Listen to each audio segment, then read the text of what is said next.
and Trump is gonna lower your funding because there are political disagreements or because you're teaching the truth. Yeah. Here at CTU, we have an environmental justice freedom school every summer. And we had one in December, a grant to support young people learning about the Chicago River, learning about how to get solar for their schools, understanding cumulative impacts and the racist nature of how environmental toxins have disproportionately harmed Black and brown communities in their city and country and world. And that program was cut as of January 7th. So it's a really clear and obvious set of decisions that have come as a result of what's happened nationally and at the White House.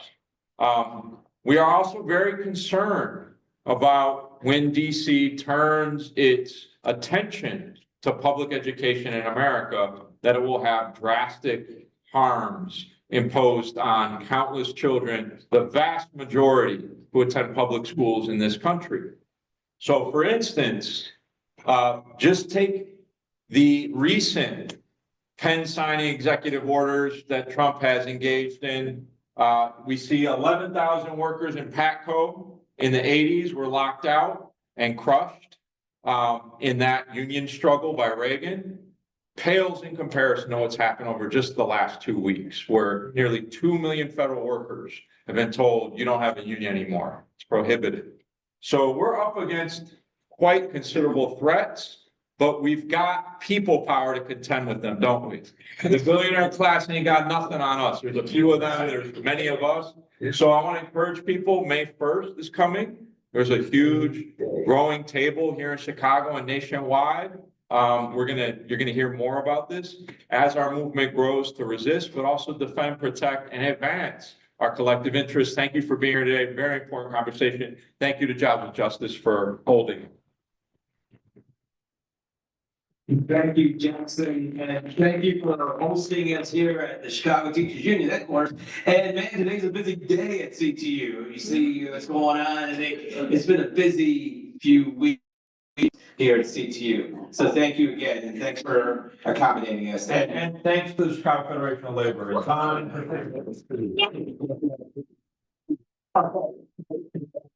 Thank you. And as Jackson said, we've been fighting this now. This is our fifth Civil Servants Speak Out series. And we started this because of the attacks on the federal labor, on federal unions, ever since the administration came in. I mean, we've had the attacks on immigrants. Now, first he went after the immigrants. Then he went after unions, right? The federal unions. And it's gotten bigger with his executive order last week, pretty much. We're taking away collective bargaining rights for millions of workers, federal workers. So, we are under attack. Workers are under attack right now. And one of the other things, when we started this, federal workers have always been the model employer, believe it or not. And they said they are. They usually treat their workers well. And that's why you have a lot of career federal workers. And they are there for years and years, and they're dedicated federal workers, right? Because we have, folks from the VA locally we heard from folks from the EPA. These are scientists who care about the environment. We had folks from Army Corps of Engineers, again, protecting our waterways and every alphabet you can think of, SSA, Social Security. A TSA, like the last time we had, last week, we had TSA. Man, I'm losing track of time. But TSA, making sure that aviation is safe. So just think about the constant attacks on workers, on unions. And the latest is, actually, Department of Education. Yeah. The cuts to the Department of Ed, it's big. And it's going to impact so many people. The numbers are crushing. Okay, $2 billion in federal funding for K through 12 across the state of Illinois, at least, right? More, probably more. $2 billion. That's $2 billion in budget that's going to be blown away because of the cuts in the Department of Ed. Higher ed, $65 billion in Pell grants, student loans, and all the other grants and assistance to higher ed. So students, young people, are not going to be able to go to college because of this. They aren't able to, reach their hopes and reach their full potential. So that's what's happening right now with the cuts in funding, cuts in Department of Education. And, on top of, big DOE also funds about 200 some million for workforce development, for apprentice programs, for workforce training, for all these things that keep our people trained and working and, part of the economy, the new economy. So Department of Education, this cut is actually, it's not just, it's more than what you think. And I'm so glad that, folks are participating and are listening to the Workers' Rights Board, our civil service speak up. And it's so important in this day and age, especially, we have to keep telling these stories. The stories of the workers, the stories of the people are going to be impacted, because those stories are going to counter the message that, hey, you guys are leeches. You guys are enemies of the people, right? You guys are lazy bums, because you're not. You're dedicated workers, and you care about the work, and you care about the people that you serve. So that was one of the reasons why we started this, right, Brenda? Yeah. Because we want to change the message that's been going out there, especially from the administration. So today, again, we're going to start with the Department of Education and the importance of that. Our first speaker, well, actually, we've got 3 speakers today. We got Sue Gam. She's a special educator and attorney and works on a lot of policy. We have Karen Sue, faculty member at UIC. And Diana Castro, CTU member, early childhood here at CTU. So I think we're going to start off with Sue, right? Okay, Sue. Hello. Just to give you a little context, I started off as a special ed teacher in Chicago before there was a law. Ended up going to law school, got my first dream job with the Office for Civil Rights. Beat up on Chicago because they weren't evaluating kids, 43% timely rate for kids to get an evaluation. Then got recruited by Chicago Public Schools, so you think you know what you're supposed to do, come and do it. With a lesson in humility. And then several years later, I ended up heading up special ed for the Chicago Public Schools.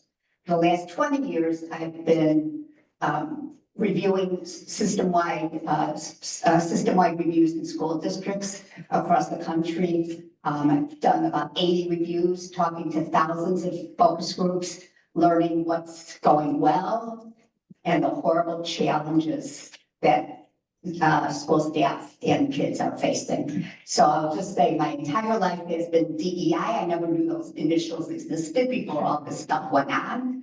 But truly, I've been involved in diversity, equity, inclusion, literally for 55 years.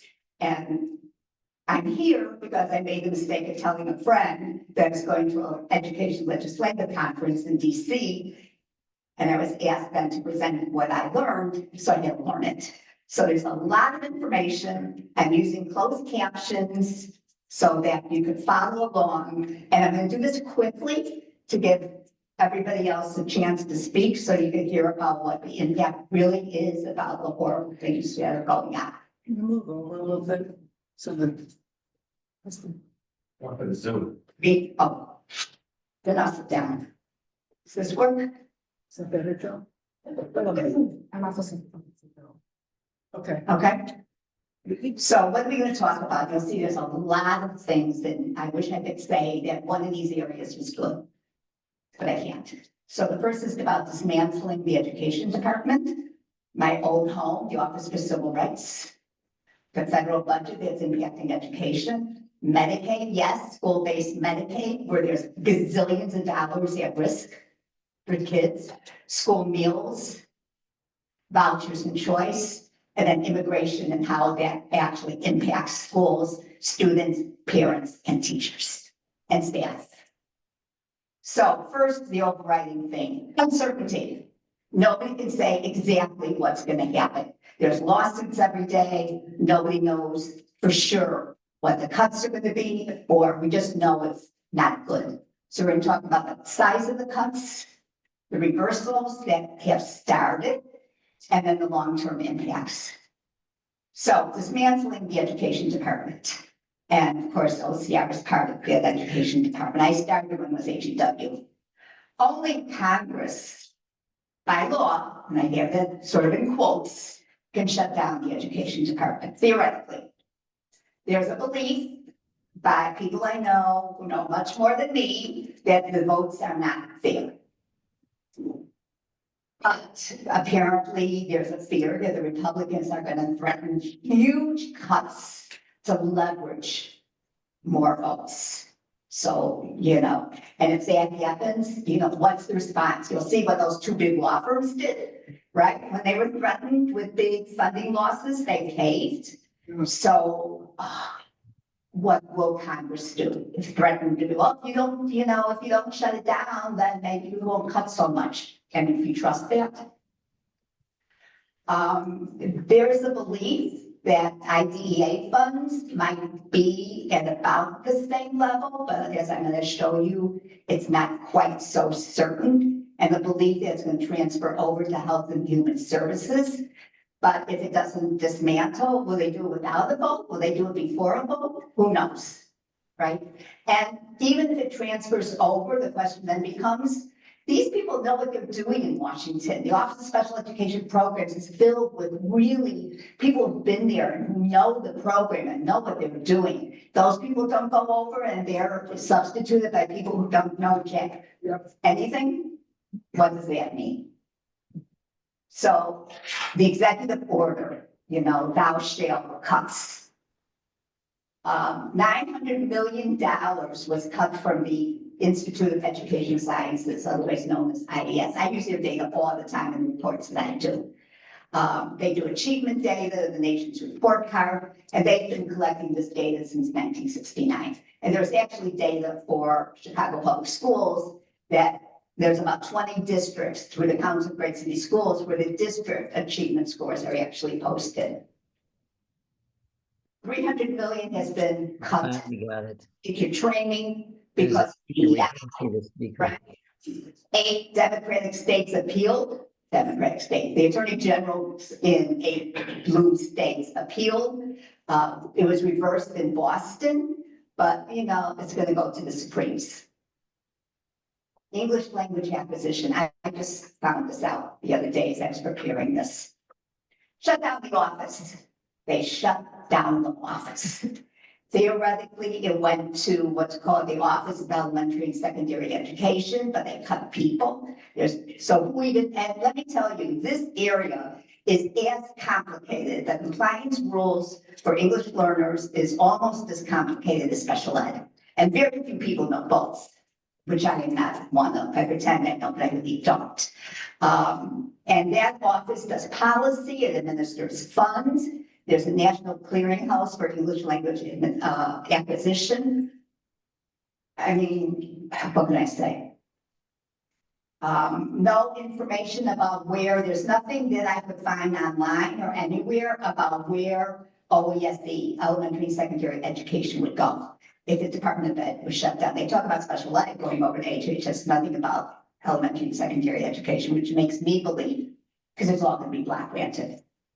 And that's actually the fear for everything, that everything's going to go into block grant. They'll cut the amount, which is what they tried to do in the Bush, not in the Bush years, in the first Trump administration. And then it'll be up to the states. Luckily, as long as we have a good state government, the block grant will most likely, I hope, be distributed in an equitable way. I don't think it's true for all states. Yeah, I'll get her. So, Office of Civil Rights. So we've been following the news. 7 offices were closed, including my office in Chicago. There's 5 left. 13,000 open cases. 13,000.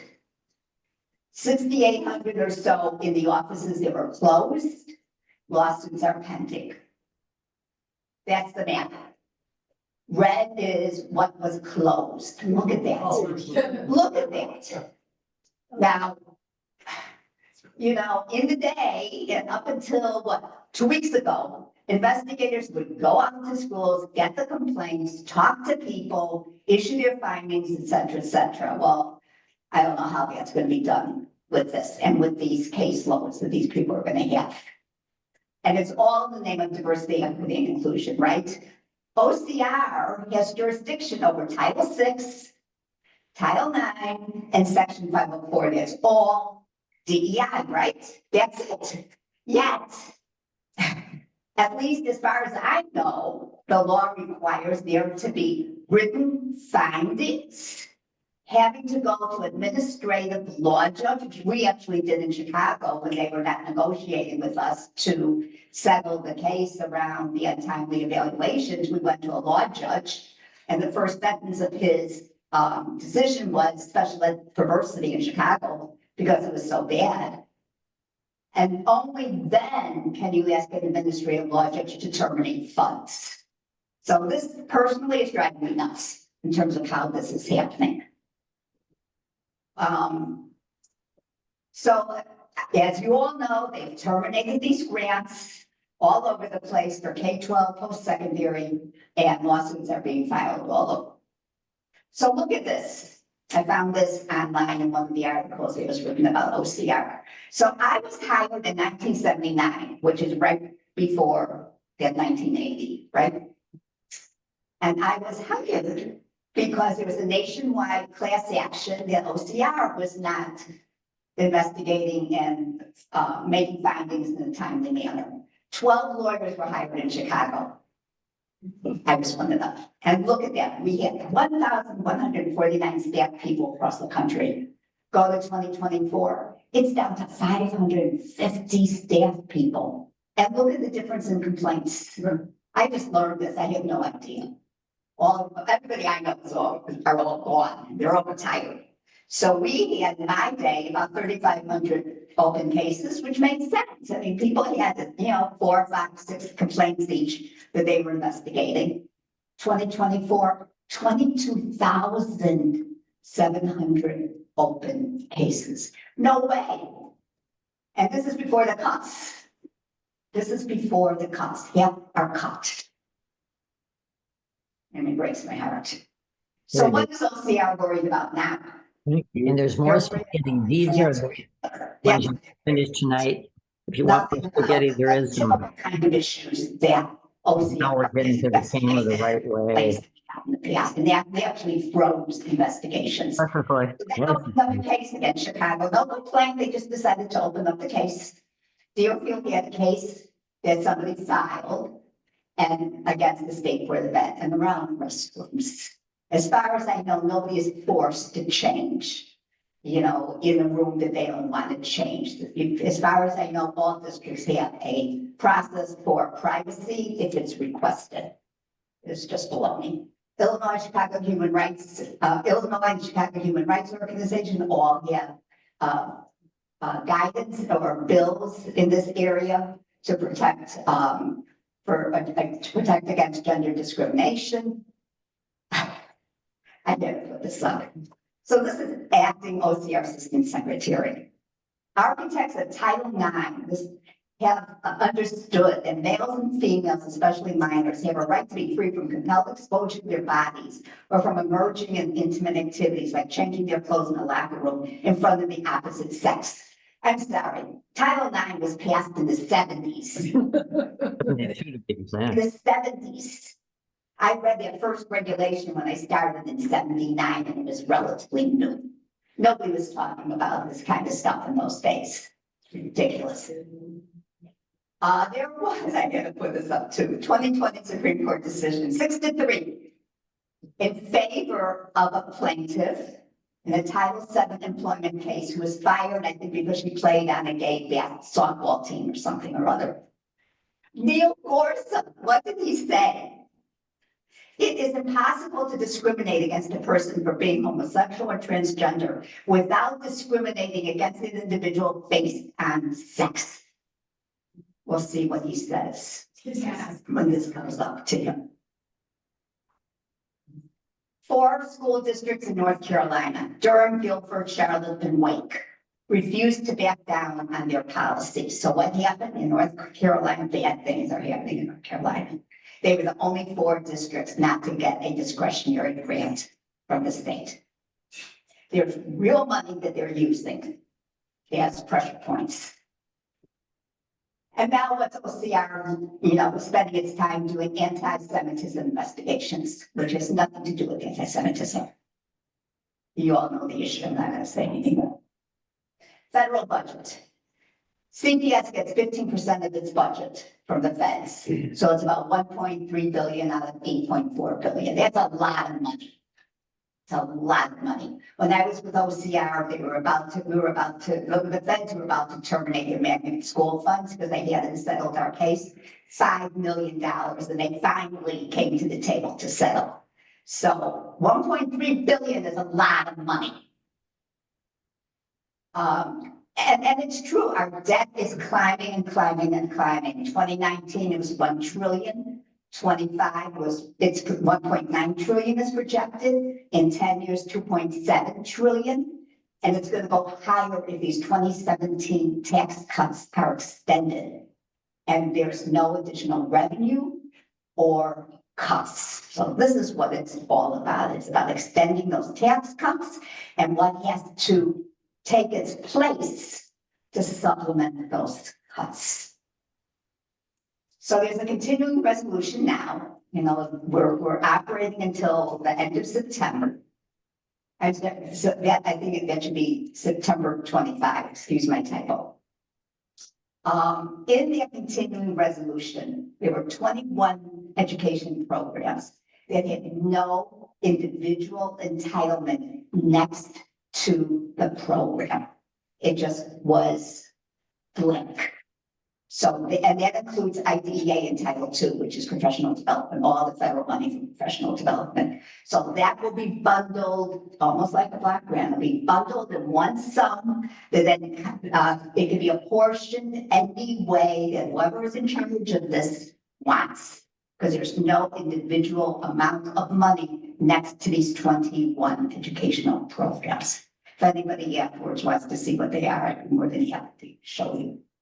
14 programs did have amounts next to them. Shockingly to me, they include Title I and Title III, which is for English learners. And they are at the 2024 levels. I'm shocked that Title I was included, but it was. So 26-27 budget that should be proposed by the administration late April or May. What should you expect? More cuts, block grants, likely to eliminate Title II, which is all the professional learning, Title VI, which is all the 21st century stuff around safety, healthy students. And I don't know if Chicago still has a grant, but they used to have a big grant. Technology, migrant ed, music, arts, STEM. Expect cuts.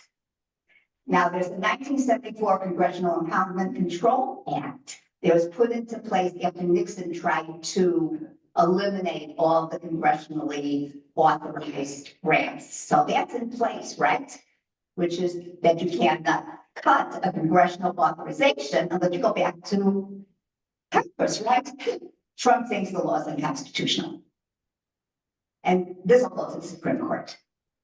They'll go to the Supreme Court, which means it really doesn't matter. Congress does if they go the wrong way.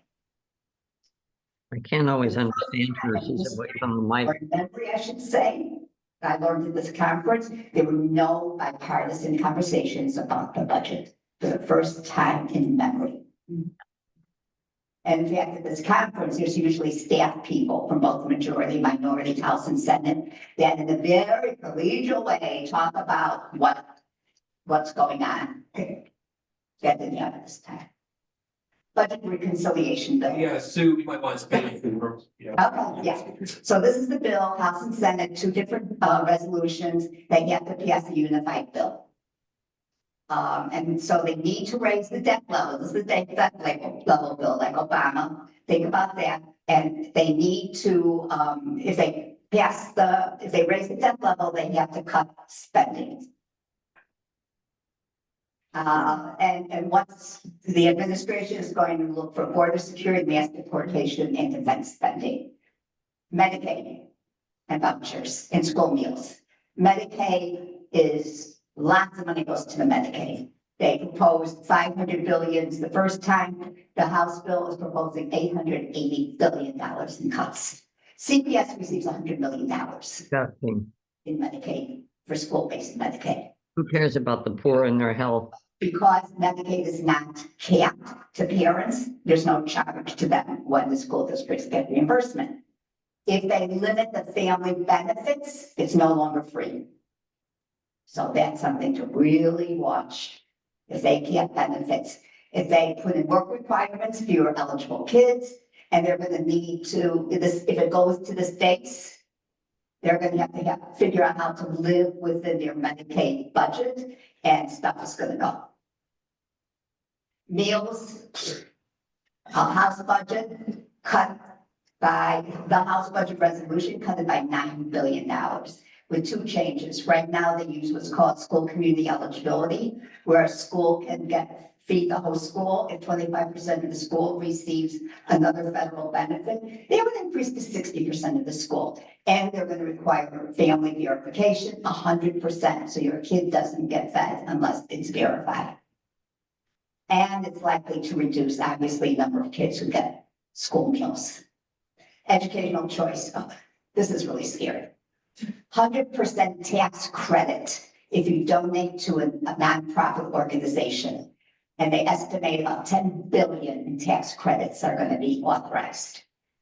So if you're, you get a credit of $5,000 if you make 10% of the adjusted gross income in Chicago, it's about 225,400, only for poor people, right? Corporations, you could donate less, no more than 5% of your taxable income credit. Corporations can donate at 100%, okay?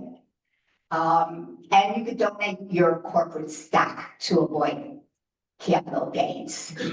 It applies to every state. This is not a state-by-state vote. You don't get your children to donate.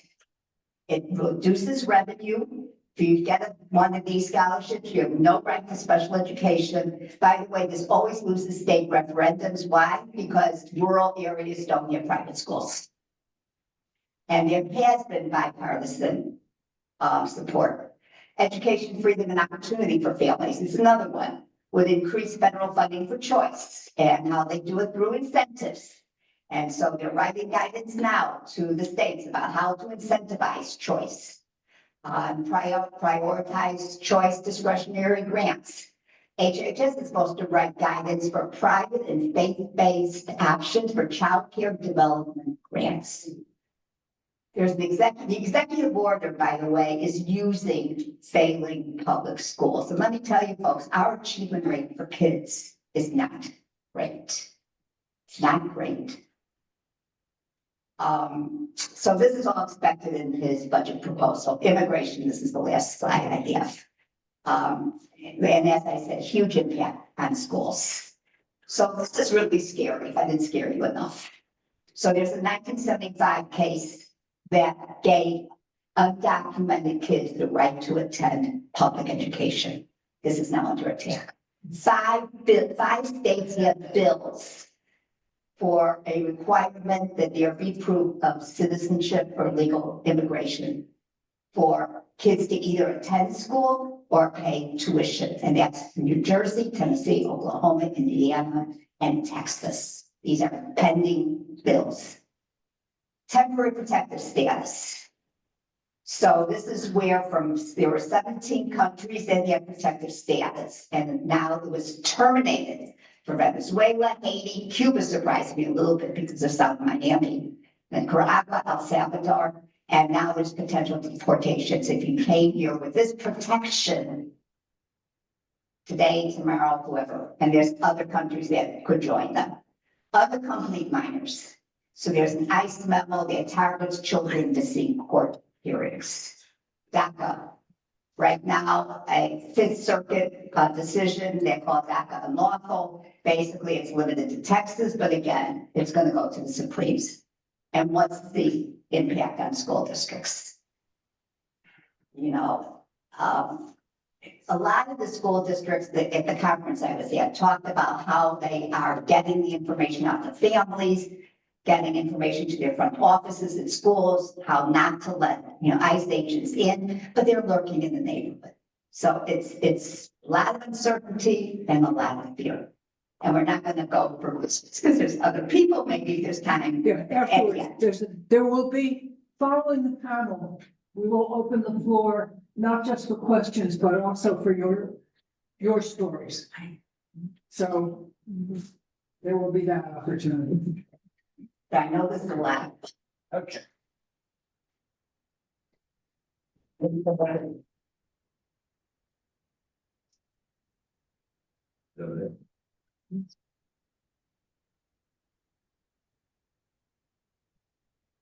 Good evening, all. Thank you all for being here. My name is Dr. Diane Castro. I am a bilingual preschool teacher within Chicago Public Schools and a proud member of the Chicago Teachers Union. I've been an educator for 18 years. I am a product of Chicago Public Schools, and I'm also the parent of 2 children in this district. So everything you heard today from Don, from Sue, impacts me in multiple areas, not just because of what I do as my profession, but because of the legacy that I have following me in my own 2 children and the school district that they are going to have to navigate currently as students, a 5th grader and a 7th grader. As I said earlier, I'm a bilingual preschool teacher. So I gave Brenda a little bit of a hard time because the flyer says the impact on K through 12 education. And as a preschool teacher, I always have to remind the impact on preschool, because this administration sees no bounds, no boundaries, and they will also come after programs that impact the youngest children in our lives, and the programs that really impact Black and brown mothers, Black and brown parents. And so it's really unfortunate that we're all meeting under these circumstances. I wish it was under better circumstances. As a public school product and public school teacher, I know how Title I, Title IX, Title VI impacts my day-to-day. I see the benefits that these programs have had, not only for the students I teach, but even for myself growing up. These programs are under attack, and it is because it is anything that will unify, anything that will unite the populace, anything that will benefit, especially people of color. In my classroom, I have students who have migrant status. No one knows the trauma of having a 3-year-old who is learning to write their name, then immediately scribble over their name. And when you ask them, well, why did you do that? My mom told me we have to hide. Oh, boy. Do you want some more How spaghetti? do you answer that? How do you respond? We are not trained in this in our practicum. We're not trained in this in student teaching. We're not trained in this for 18 years as an educator. And I told him, I just asked, how do you feel? He said, scared. And I said, I'm scared too, but you are safe with me. One more. Is that And right? that's only because the actions of the labor movement, the actions of my labor organization that we have taken to provide that. We see how the dismantling of the Department of Education and all the executive orders that have been coming along target migrants. They target the LGBTQIA community. They target those who have been disenfranchised and disempowered over years and years. And yes, I'm a preschool teacher, and yes, I'm teaching my children to stand in their power, their uniqueness, and know that they are not alone. And I think that's the charge we have amongst ourselves in this room, is making sure that we are united. It's radical solidarity, radical organizing. We know that there has been an executive order on language. And so now the United States is supposed to have a national language, English. As a bilingual teacher, Sue said, they're not targeting that, but I have to put comma yet, right? Because we have to be prepared. You would think that back under Trump's first term, it would have prepared us, but I think we all kind of lived in this bubble of hope, thinking we would not be here again, and yet here we are. So a lot of the work around Chicago Teachers Union has been looking into Project 2025, which Trump claimed to know nothing about. And really preparing, and then all of us as educators really looking into the areas that impact our day-to-day. Let me know when you're ready. None of us No, are rush you. No, experts on how to navigate this, but we know that in solidarity, we know that together we can do that.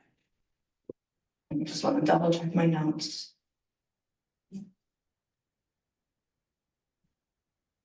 I am the parent of a child with an IEP that started as a 504.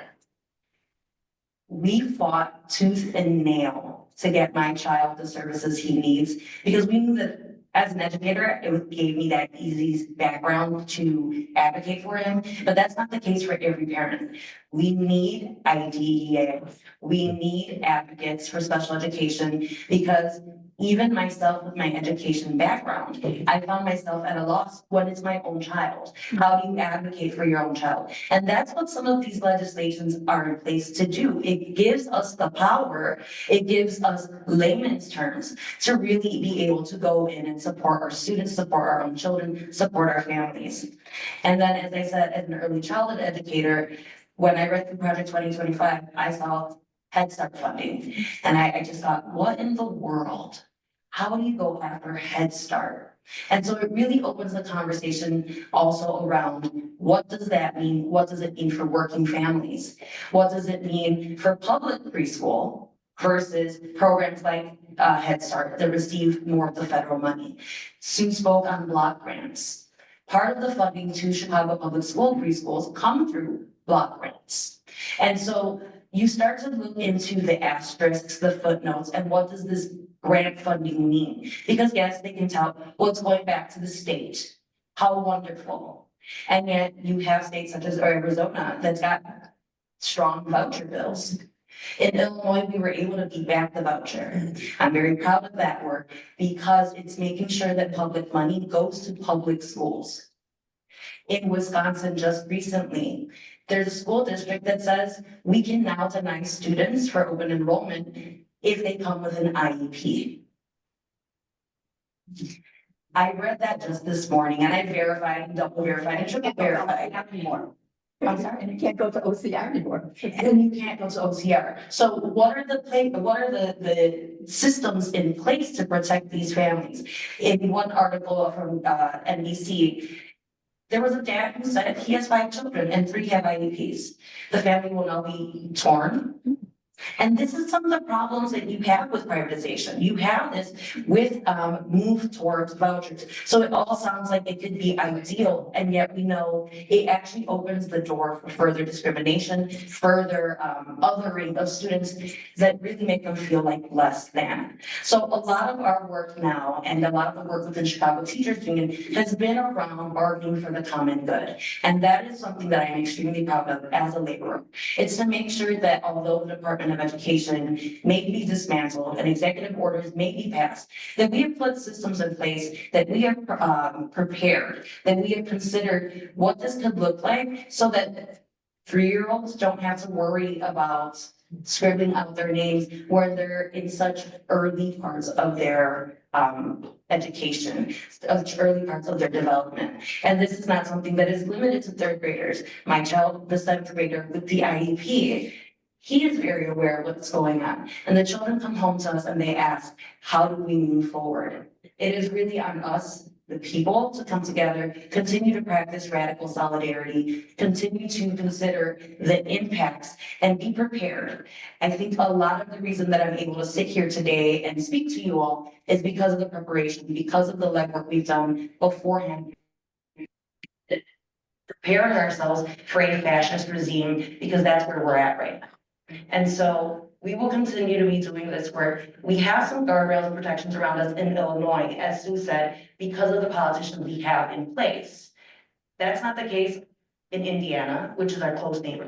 It's not the case in every state. And so we have to continue considering that, yes, about $4 billion come to the state of Illinois for education budget. About half, a little under half of that goes to special education. So what happens when we don't follow the footnote, right? If there's a grant and we intend to continue to teach culturally responsive curriculum, we continue to uphold our LGBTQIA staff and students.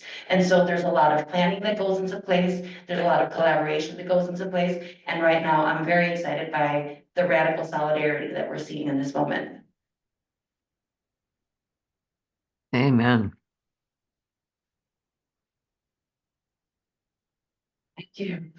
Hi, everyone. I'm Karen Sue. I am a clinical faculty member in the Global Asian Studies program at UIC. proud member of the UIC United Faculty Union. And I serve as the principal investigator and project director of the ANAPZ initiative. And the ANAPZ stands for the Asian American and Native American Pacific Islander Serving Institutions grant. I know it's a huge mouthful. And I'm going to mainly focus on my, knowledge area of this minority serving institution grant. But I think it reflects, how we are in a precarious position in terms of how educational funding has been done in the country. So ANAPZs are the newest minority serving institution designation. It started in 2008, and it is part of HBCUs, HSIs, Hispanic Serving Institutions, historically Black colleges and universities, tribal colleges, Alaska Native and Native Hawaiian institutions, predominantly Black institutions, and more. These are designations hard won and serving Native and communities of color. Are sectors of vulnerable students who need support, provides federal funding to support the educational needs, and that is the mission of the Department of Ed that we want to continue to uphold, to equalize education in our country. So I'm just going to talk about some examples from ANAPZ, but it reflects other MSIs. The ANAPZ designation at UIC started in 2008. It was put into law in 2008, so it is a new designation. We serve Asian American students at UIC. They represent 21% of UIC's undergraduate population. And I think what's important to note is that, almost 90% of Asian American students in the state of Illinois actually reside in the Chicago metropolitan area. So that's very significant in that way. I think that with misconceptions and mischaracterizations of Asian Americans as model minority students that don't need support, I think this is a very important federal recognition of Asian American student needs.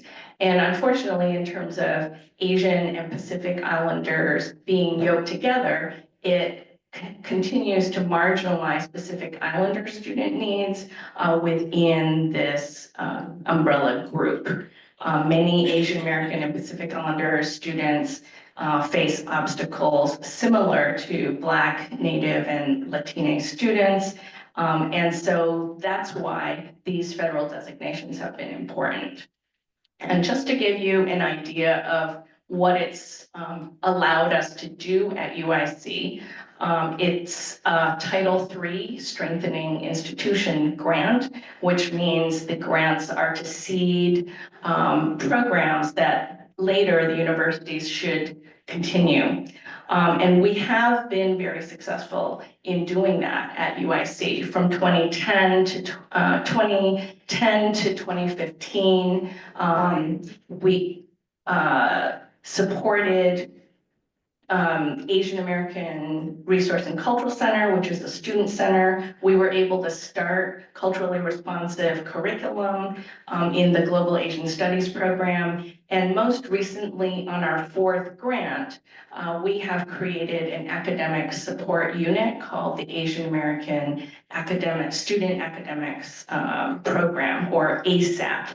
And many people joke that it was not soon enough. But I think, having these resources in place at UIC, which is such a, important university serving so many of our Illinois students, these are fulfilling the vision of student activists from over 30 years of student activism, saying that these are the kinds of programs that are needed. And so getting the federal funding allowed us to continue that and make that important. It reflects, when we talk about radical solidarity, it reflects the history of student activism that created ethnic studies and the needs for student centers, like what we have at UIC. We have 7 different cultural centers for diversity. Sorry, I'm getting the acronym right. Cultural centers for understanding and social change. I think I might be getting that wrong, sorry. And that's not great because I used to direct the Asian American Resource and Cultural Center. So, sorry. Okay. Sorry, I'm a little nervous here talking Let's see. to you. Gotcha. So I think what I want to point out is that these are the kinds of student services, student programs, curriculum that our students at UIC need. The federal funding has supported it. And just to give you an idea, beyond UIC and beyond Anna Peasy's, I did bring a handout here that a colleague is going to pass around. I only have 10 copies. Maybe people can take a photo on your phone like young folks do and then look at your screenshot. Just to give you, there are 39 eligible minority serving institutions in Illinois. These are Anna Peasy's, UIC and phone. Get her. Anna Peasy's. There are Hispanic serving institutions and predominantly Black institutions. Out of these 39 eligible institutions, only 11 funded currently. And I want to thank Women Employed for putting this handout together. We started what we're calling the Illinois MSI network to begin to try to learn more about what's happening to MSIs in Illinois. We had the goal of increasing the number of MSIs to get more federal funding for Illinois to benefit. And as we were meeting, we started talking about the need to find other sources of funding, looking to the state of Illinois, in case something, might threaten federal funding. So, having said that, I think in terms of, what's been happening since January, as far as I know, no Anna Peasy's or other MSIs have lost their funding. Of course, as Sue was saying, in terms of fear and uncertainty every day, we're like, is it going to continue? What's going to happen if we lose the funding? And I think what struck me is that this is just a continuation of the ways that the funding has put us in a precarious situation, over a long time. In terms of how MSIs work, there's so many eligible institutions. There's not enough funding to fund all of them. It puts different institutions in competition with each other to get the funding. And many of these grants are 5-year grants. They're not necessarily renewable, which really if they haven't figured out the cameras by now, frustrating, because if we start a program that's successful, I think we should be able to continue it, but we have to keep coming up with it's different just, I want programs each time we renew the grant. so she knows So I'm deserting bring her that up because just I to say can't do that it I think anymore. It And so we'll do really this. does reflect how we need to look for other creative solutions to fund education. We need to prioritize our budget nationally. I was listening to Trump saying, oh, we want to return the schools back to the states, right? And, in terms of UIC, the president talked about getting an increase in state funding, but then several days later announced, austerity measures. that would be put in place, hiring freezes, or they're not calling it a freeze, it's a chill. But diversity clusters for faculty were canceled, for Middle East studies and Native American literature. You may have seen headlines for the School of Literatures, Cultures and Linguistics, threatening to be closed. There's a plan to close them. So I think all of these measures just bring me back to the need to figure out how to work together to make sure, we keep funding the most vulnerable students that we're trying to serve. And always depending on these federal funds that aren't necessarily implemented in a way that supports workers to serve our most vulnerable students, I think is always, it's been very frustrating. In terms of advocacy efforts, I know that Anna Peasy's have been trying to work with members of Congress in the Congressional Asian Pacific American Caucus. I know the Hispanic Association of Colleges and Universities has an advocacy arm that they're going to be doing a lobbying day. I think people in the audience could probably speak to that more. And let me see, what do I want to?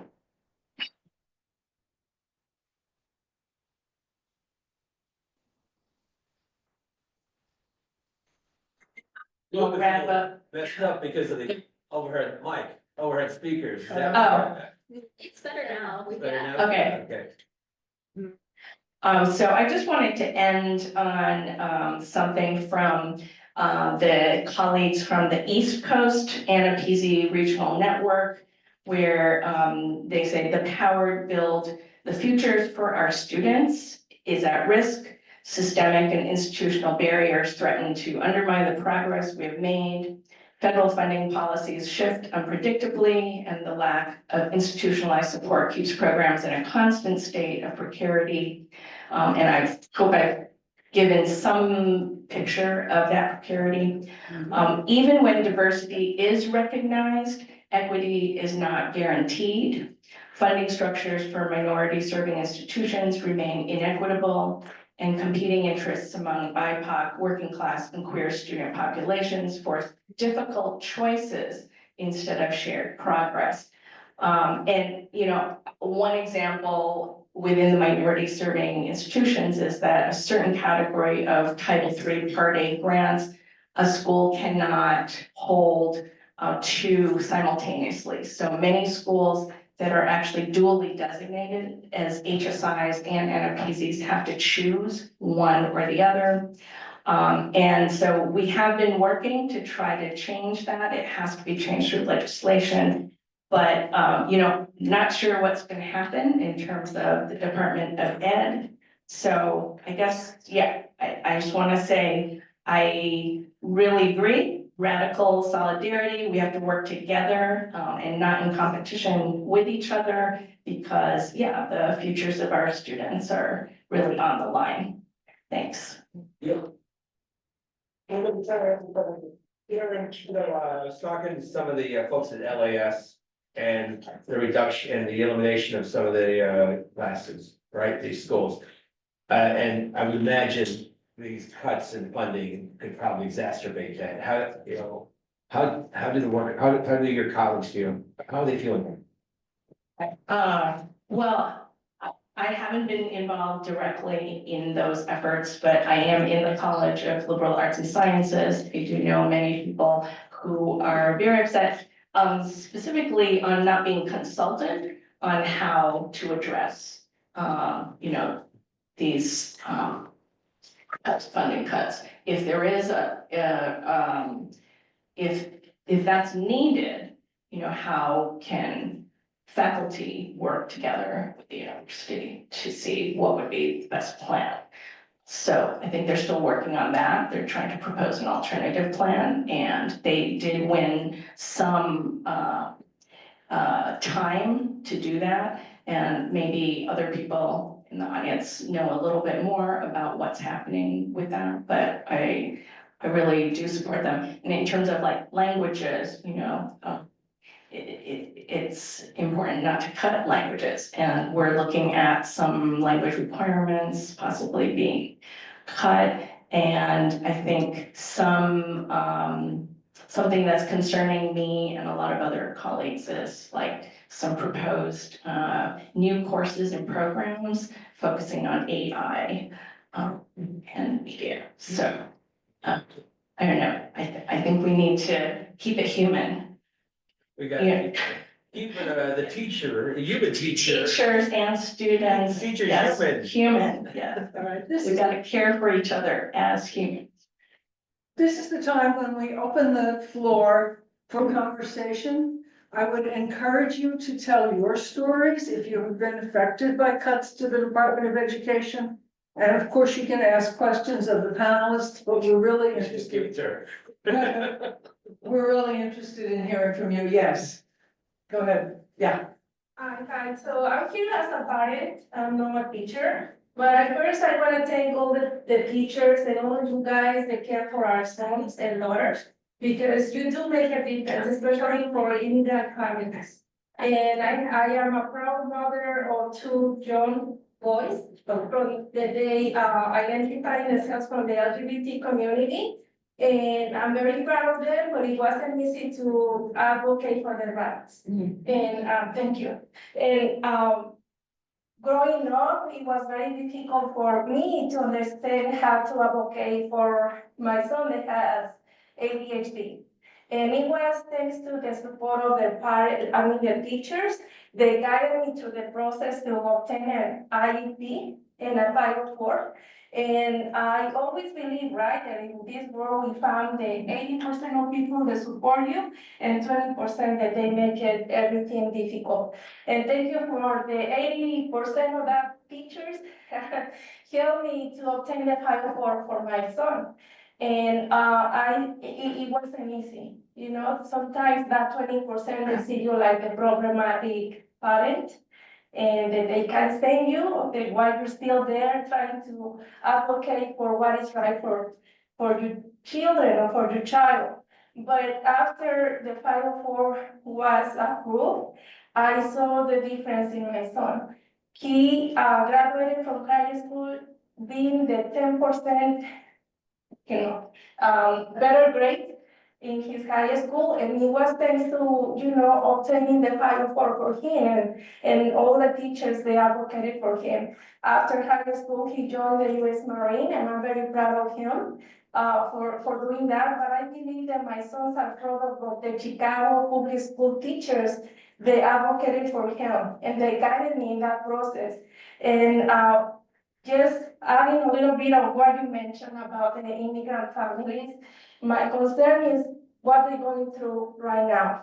Because for my family, thanks God, things have changed. So hopefully I don't worry the same way that I used to worry before. But my sons grew up knowing if we get separated, make sure that you can access your email, because that's where you're gonna have in the Google Drive, you're gonna have access to your birth certificate, your social, and things like that. And making sure that they try to stay together. This is a little plastic box where all the originals are. Wherever you go, try to bring that plastic box with you, because this is the important documents. So right now, even though things have changed for my family and for me, that doesn't mean that we don't understand the struggle. And even my son, as a U.S. Marine, he is advocating where he's at. He's been donating clothes. He's been trying to get connected with associations or organizations that are advocating for immigrants' families, because we know how difficult this is. But I just want to share my experience that my sons are proud of the Chicago public schools, and the teachers, they advocated for them and they guided me through the process. This is why, these cuts are concerning as parents. Thank you.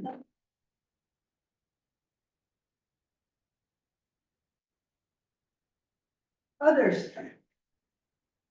Yes, I have a question, a kind of strategic question for everyone. I hope. There you go. Just a little further there. All right, I remember when we had the welfare to work thing that Clinton did.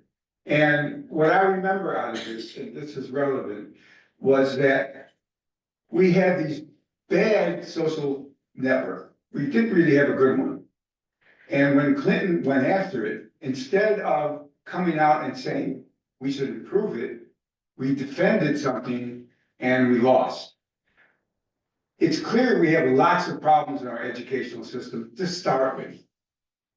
I don't think we should be defending things the way they were to try to get things back to where they were. We need a better vision, right, of where we're moving forward so we can get the people behind that. Because if we defend a system that everyone knows is bad, then I think we lose. So I think this is, and I'd like to hear more from people about this, but I think this is a strategic issue for us. If we don't get the right message out, we're gonna lose.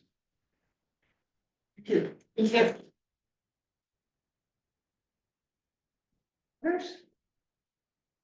Questions for the panelists or short stories to share? So, I mean, I even had a question, like, we gotta get the message out. So the message that we're trying to tell you is, that's billions of dollars in funding, that's gonna disappear. Yes. That's gonna impact every child, every college, it's gonna impact millions of people. And millions of families across this, not just Illinois, around the country, right? Oh, yeah, go ahead. So one of the things we, as a union did several weeks ago, there was a small delegation that went out to Springfield. And specifically to speak to legislators around rethinking the ways in which we fund our schools. Specifically, so it wasn't necessarily higher ed, but we were part of a broader coalition that was really looking at human rights funding and re-envisioning the way that we look at how we utilize monies in this state to better fund. Because if there's money to send to invest in prisons, about 900 million or so that went to prisons, then we have to also think about the ways that we're resourcing schools, right? Resourcing our children. You can't sit here and say the children are our future and then not invest. And so it is really reconfiguring in which ways we get that money, that we bring in revenue to the school district so that we're not reliant on the whimsy, that'll be the word, the whimsy of the current administration. So it's not just, this is a problem and let's defend what's already been there, because Chicago Public Schools is not new to disinvestment. It's not new to a lack of funding. That's why I talked about being a student.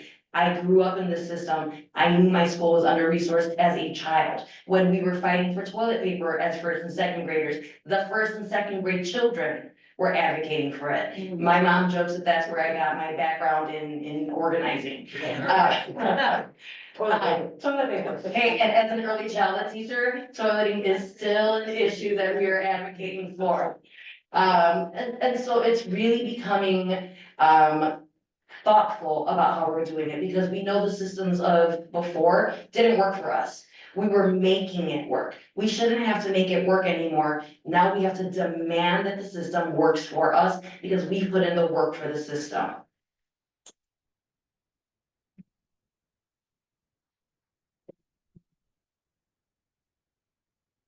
Anybody else have questions to raise? Yes, in the back? Yeah.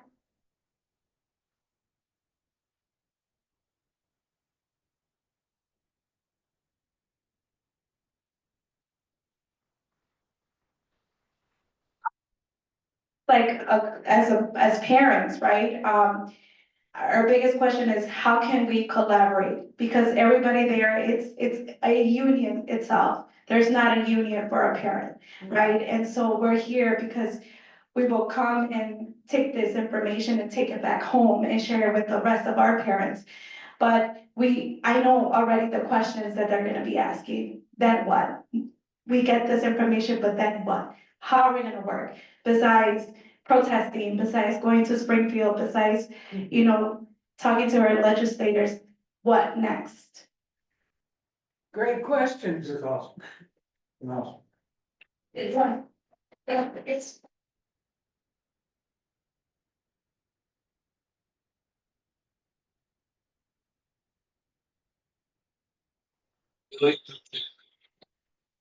sort of their school. Without that, that's what I worry about. What can we do as a community to stand with those children and make sure they're fed? I know CTU is part of May Day this year and I'll be at that event and I encourage more people to go there, but what else can we do in the long term? Great questions. Thoughts? What can parents do? What can community people do? I represent something. Thank you, and I really appreciate the parents too being here and all the advocates and unions. I think this is a powerful room.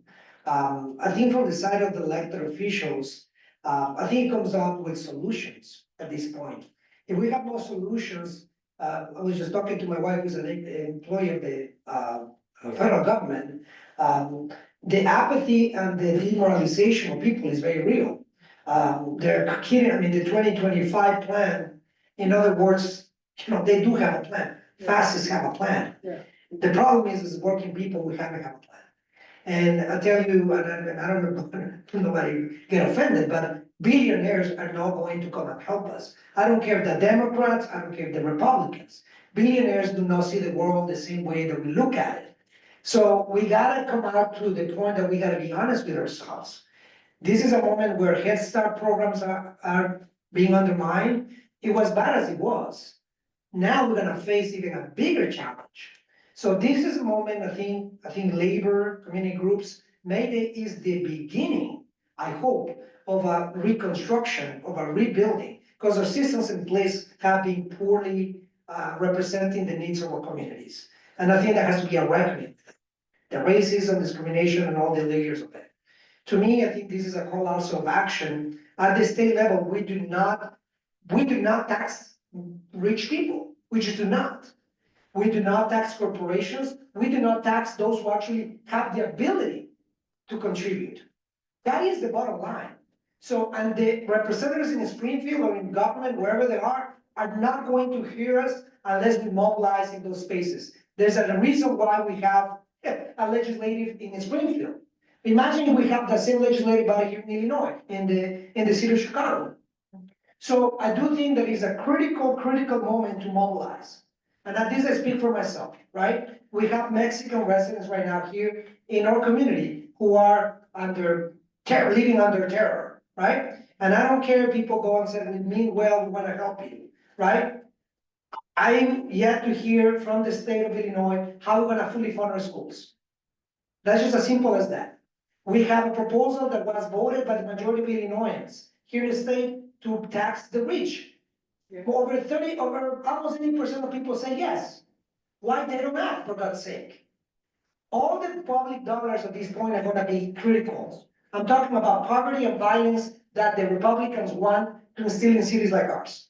So to me is, can we mobilize unions? Can we mobilize the people on May Day and beyond? I just heard that there's a Latino Unity Day, May 7th, May 8th. This is gonna be a working class unity day. And I tell to me, the solutions are in front of us. That referendum, taxing the millionaires, projecting can get $4.5 billion to the state of Illinois. $4.5 billion. 1.1 for the schools, $700 million for CTA. You name it, $400 million for the undocumented who don't have an ability to pay to access healthcare. The solutions are from within and they are here. The question is, how do we mobilize enough people to get the governor and the state to act? It is not enough to say the Nazi salutes are bad. Show me that they're better than Trump. Show me with your actions that they're better than Trump.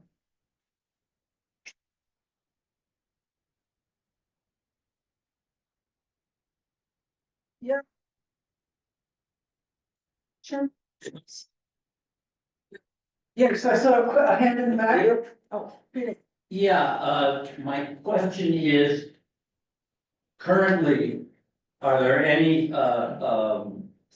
lawsuits being brought by our state, our city? Is there any action being taken in the courts And if so, is there anyone that has any faith in the court still? Well, I mean, there is the lawsuit, the DOJ lawsuit against the city, right? Yeah. I don't know. They're supposed to be hearing soon.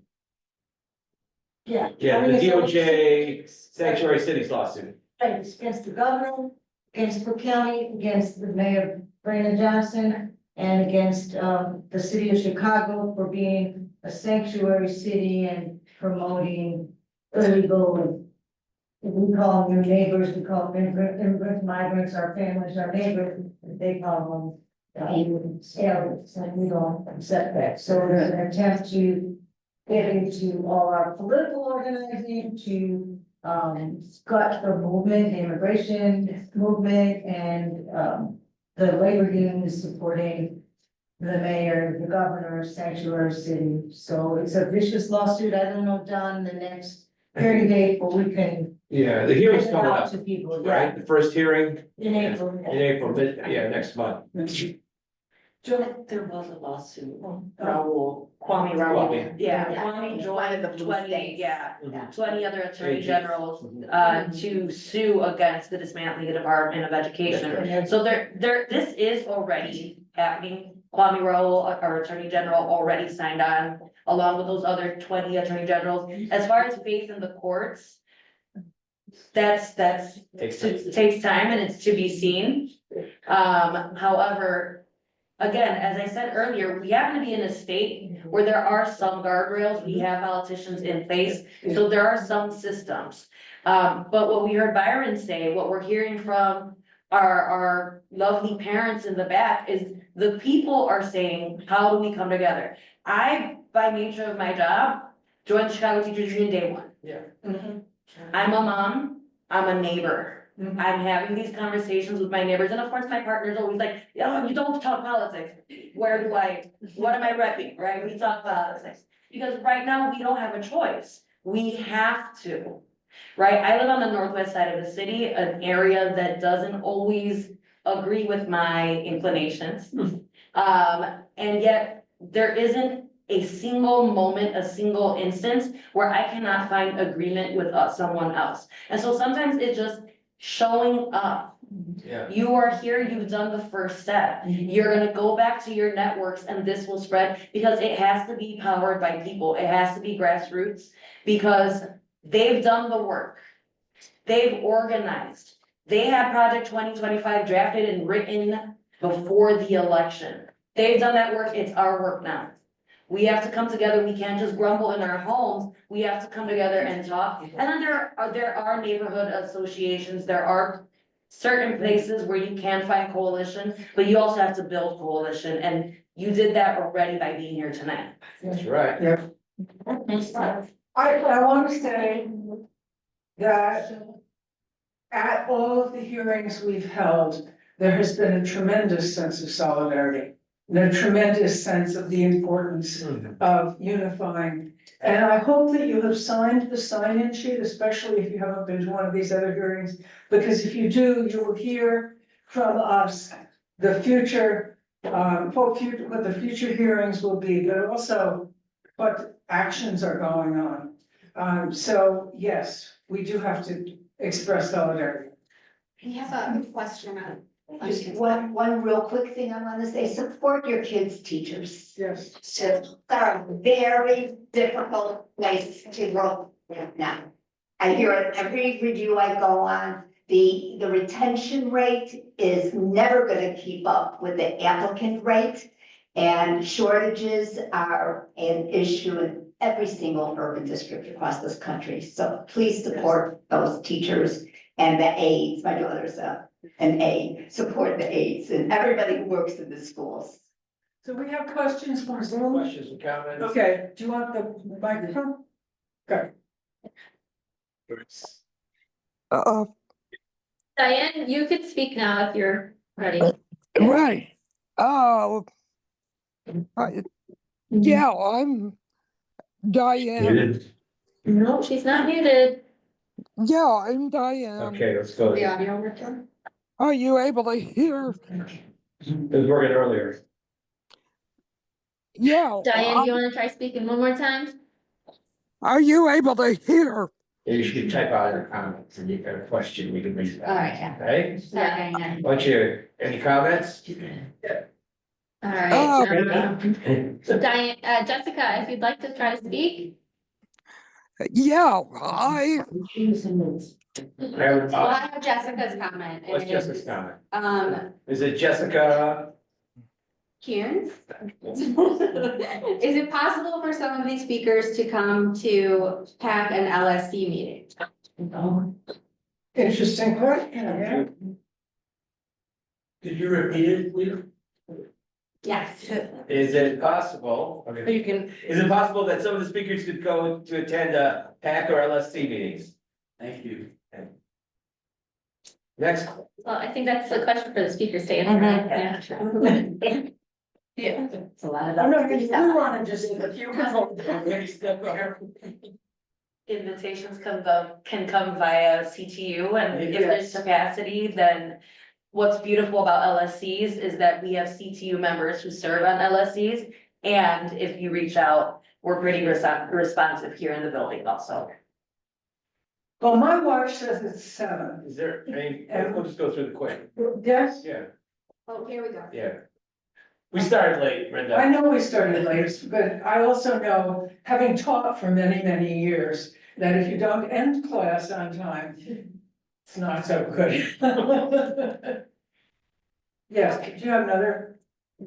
There's a comment. Please. So I'm a product of public education. While our classrooms had an overwhelming number of students per teacher, my educators at Mark Twain Elementary School ensured we each had an equal opportunity to education. Furthermore, I had an IEP and was dyslexic. The struggles were challenging, yet educators like Miss Sorich, Mrs. Gallagher, and Mrs. Heinlein ensured that I didn't fight that battle alone and even helped my family as well. Failing to give the youth of our nation the future of this country an equal or better opportunity in education will cripple our nation in the long run. Isn't that the goal? It's a goal. Said it? Of this administration. This administration. Of this administration, No. exactly. Not our goal. No. The opposite of our goal. Yes. Any other comments from the floor? Comments or questions? Yes, please. I just want to say, so we did a lot of organizing. I'm from UIC also, Karen, but I'm in the School of Public Health. We've done a lot of organizing around the NIH cuts, which, you know, and the rumble cuts are one of them. And we've had a lot of discussions with our legislative coalitions in Illinois, and oftentimes they actually don't understand the impacts. They don't know about all these programs. Their aides, their staffers don't always know. So even though, you know, people are calling the 5 calls, their scripts and things like that, they say that it does really help to have a really clear impact story that impacts you, why this is important to you. You voted them into office or you didn't, and you want them to know you are their constituent. And they can be really responsive to that. And you can demand that they, you know, tell you what they're gonna do about it. And I would really encourage that, you know, to move beyond. The first step is, you know, the dawn of calling your legislators, but then actually doing it and seeing that you have a voice and that the staff is gonna listen to you, and they're gonna write down what you have to say. And sometimes, you know, that organized action is really important too. So coming here today and learning about all these things, now I have like more ammunition to call my legislators. So Yeah. what do all of you?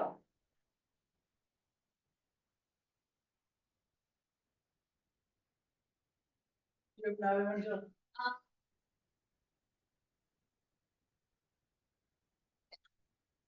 So, school board, District 219, and, I know how much a school board can have an impact and how much it cannot have an impact. And so I was just wondering, in your, opinions, how much of an impact in this current time that we're in could this new school board have on where we could go? Good question. Hold the line. So, I'm gonna say hold the line. Hold You on. know, hold the line.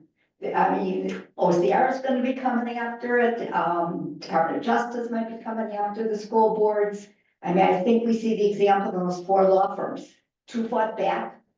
Because clearly what they were, the attack on them was clearly illegal, 2 caved. And, you know, they can't terminate money without going to a hearing where you have an opportunity to plead your case, and then there's appeals. So this doesn't happen overnight. So I'd say school boards everywhere, hold the line. I'd love to hear about. Right. Yes. So I just, labor employment town, and Don and I have been attending these, federal worker hearing, organizing meetings. And the first one had 65,000 people on the call. And last night we had a little less, exponentially, but it was still very spirited. And the call from the leadership of the labor movement in all these unions, public, private sector, show up, organize, build really big for April 5th, parents, community, immigrant communities, electeds, labor unions, and we don't cede our power.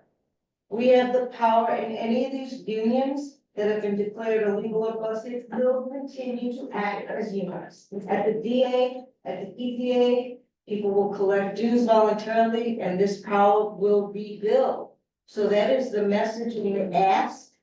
The ask of the workers and their unions, which are, I think, how many in the Fed? I don't know, like hundreds. Oh, Yeah. 500,000 workers in the CFL. And to the credit of the CTU and teachers and organizing, the AFT is the fastest growing union in the country. And people looking to these democratic fighting institutions to guide the struggle and guide the fight, as you asked a little bit. And so the ask at our meeting last night was, everyone in this room, bring 5 people to April 5th. But that requires a conversation with them and building a relationship, not a text, not an email. Get on the phone, hey Joanne, what are you doing on April 5th? You're gonna be there with me and the kids. Well, you know, can you bring 5 others from your neighborhood, from your church, from your school, from your LASC? And the reason for that is to organize us, to show we stand strong and we're louder, bolder, more powerful than the rich who are trying to destroy and dismantle this government. So that's a really big organizing theme, and then leading back on to May Day, of course, but things don't end. You don't show up and go home. Okay. Maybe Don, you could talk about our, or someone from Jobs for Justice, our May Day planning every Saturday. I'd love to. Go.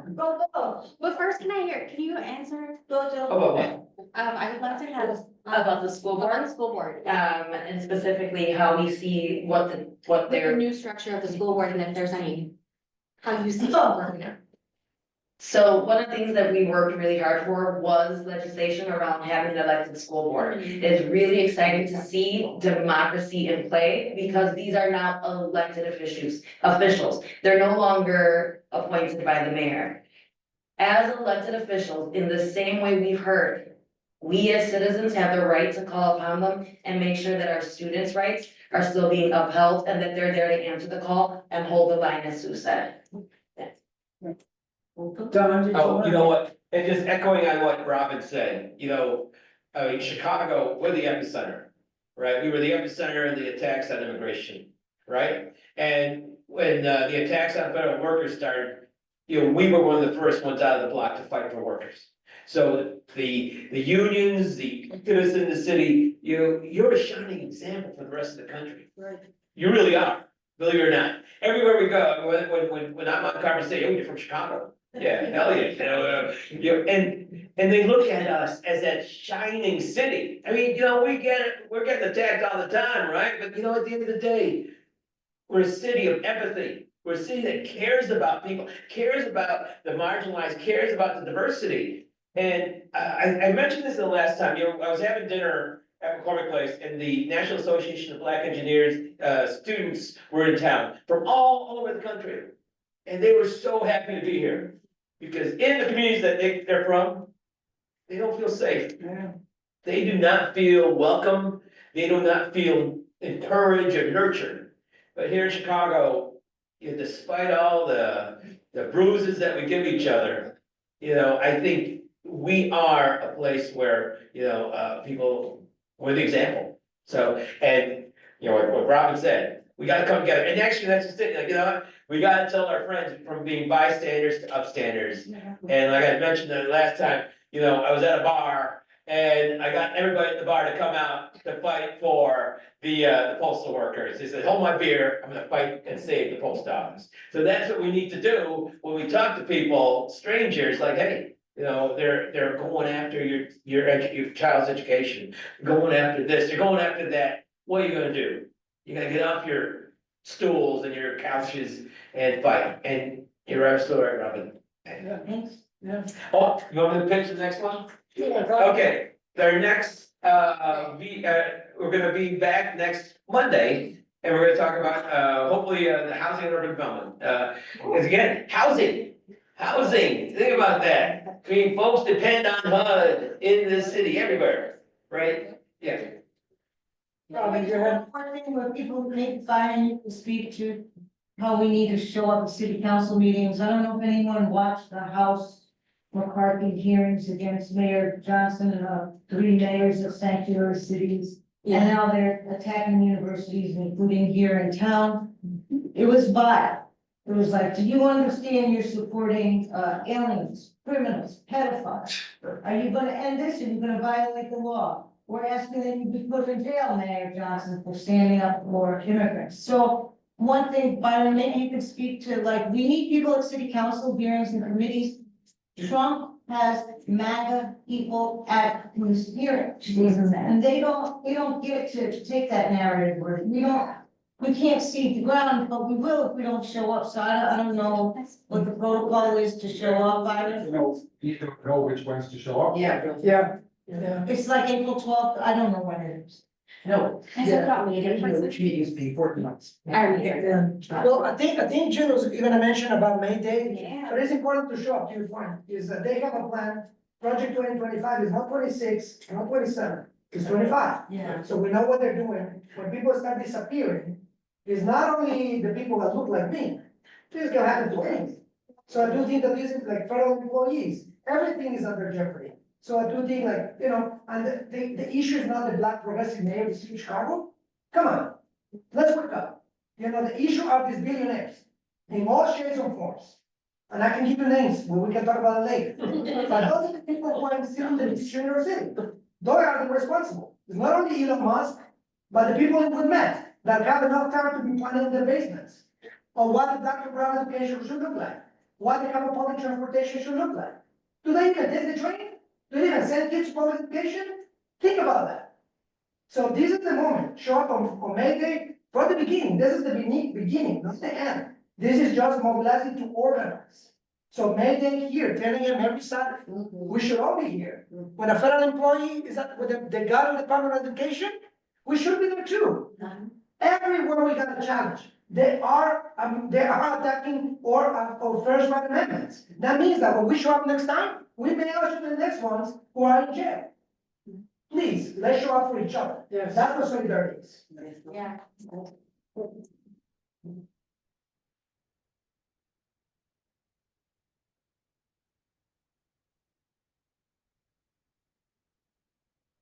Did go like a door down. At 10 a.m. we meet and we plan for the May Day March, which is happening March 1st. May 1st. May. Long day. It's happening May 1st at Union Park at 11 a.m. And I can't even begin to describe, like, you have to see it. It's been so beautiful. The first meeting that we went to, there was maybe, 10 round tables that weren't completely full. The next week, it was just seats and it was a little bit more full. Last week, there was standing room only. SRO. I mean, it's there, and it was so hot in there.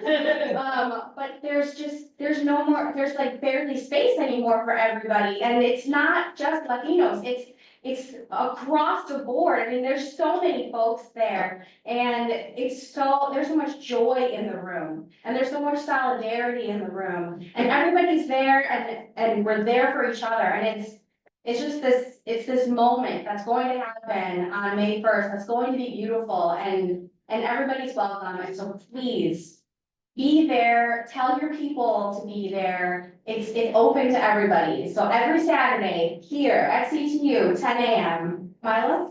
I hope that May Day can turn into something even more permanent because it's 120 organizations already. Yeah. And we're still accepting more, and the Ukrainian coalition's gonna get it. Every day there's more that wanna get on board. We can make this city go from the second city to the first in leading this movement, like Don said earlier. Chicago is the greatest city for union mobilization and mobilizing people right now. We can make this something beautiful that changes the world. And movement doesn't just start. It's end on May 1st, it starts way before and it continues way after. So it's not just May 1st, it's every day before, every day after. So keep that in mind when you're planning to participate.